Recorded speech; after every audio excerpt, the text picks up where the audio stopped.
if you're going to change an area, you do three things. Number one, you focus on it and you get clear and compelling vision for what you want. If your body's not where you want it to be, I tell you there's one simple reason. It's not your focus. No, I focus on it. I focus all the time on how fat I am. No. You see, if you focus on crashing into the pole, trying not to, the more you try not to, what you focus on, that's where the energy goes, that's where you go, right? We all know that. But what people tend to do is, I'm saying focusing on what you want, not what you don't want. And not only just focusing on what you want, where you focus and say, well, I'd like to be strong, I'd like to be energetic, I'd like to be fit. It's focusing and making it compelling. If your only reason you're focusing on it is like, well, I need to lose some weight because I feel fat, versus I want the energy to burn because with that I'll have more passion, more aliveness, I'll be able to impact my children. I'll be able to, I'll be able to take the business to another level. I'll be able to have fun when I'm stressed out and tired. I'll have creativity flowing through me. You can't just focus on it. You got to create a clear and compelling future in that area that will pull you towards it so you're not trying to push yourself. If there's an area you're not improving in, think of three pillars if you would. Pillar one is get focused and clear. What's compelling? Where are you? Really? And don't lie. Where do you want to be? And make it so compelling you can't help it. When you wake up in the morning, you want to transform this area of your life. So the quality of your life already is better just because you are so excited about what you're after.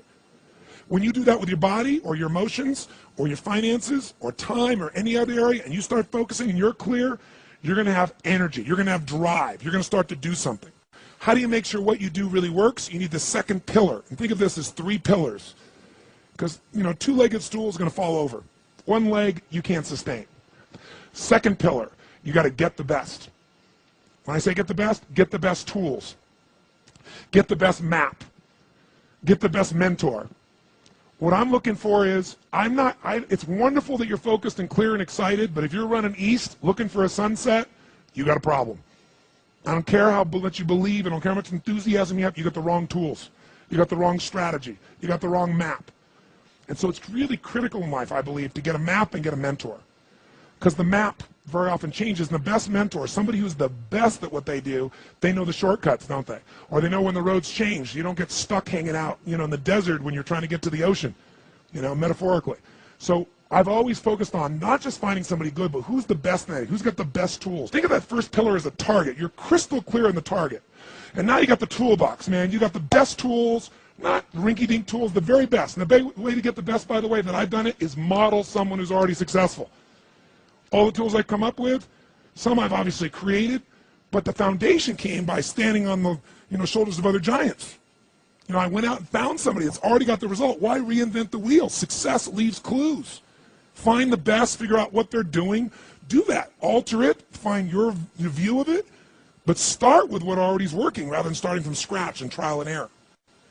But if you've got that focus, the target, and you got the toolbox, and you're still not getting what you want, it's because you got inner conflicts. That's the third pillar. You've got to resolve your inner conflicts. Because as I try to explain to you, 80% of success in anything is your psychology and 20% is the mechanics. So those inner conflicts are when you take 2 steps forward and you pull 3 steps back.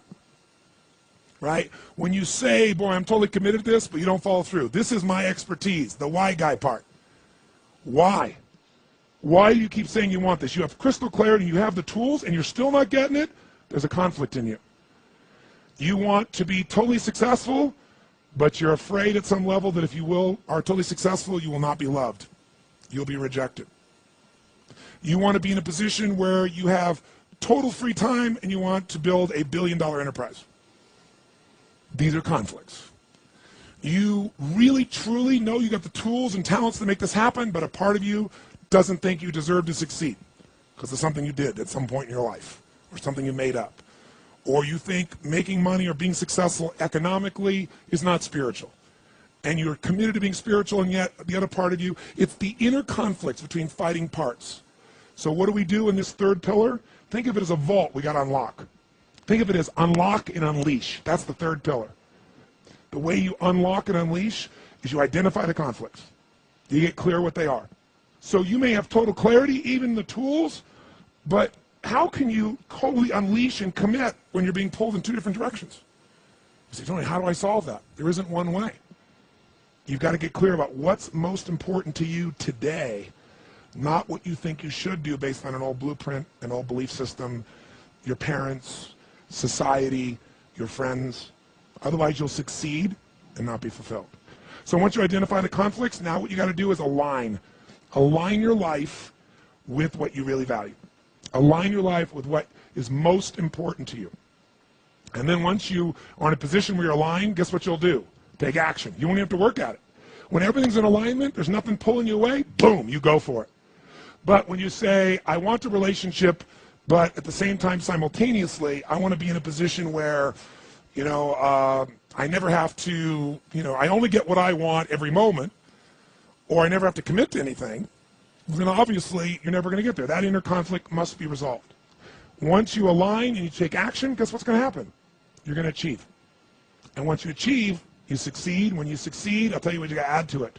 Celebrate, right? And then contribute. Pay it forward, if you will, as corny as that sounds. Remember the movie? Pay it forward. Don't pay it back. Take what you've got, what you've learned, and bring it to someone else. And if you bring it to someone else, it continues that cycle of fulfillment, of joy, of meaning in your life. Everything works.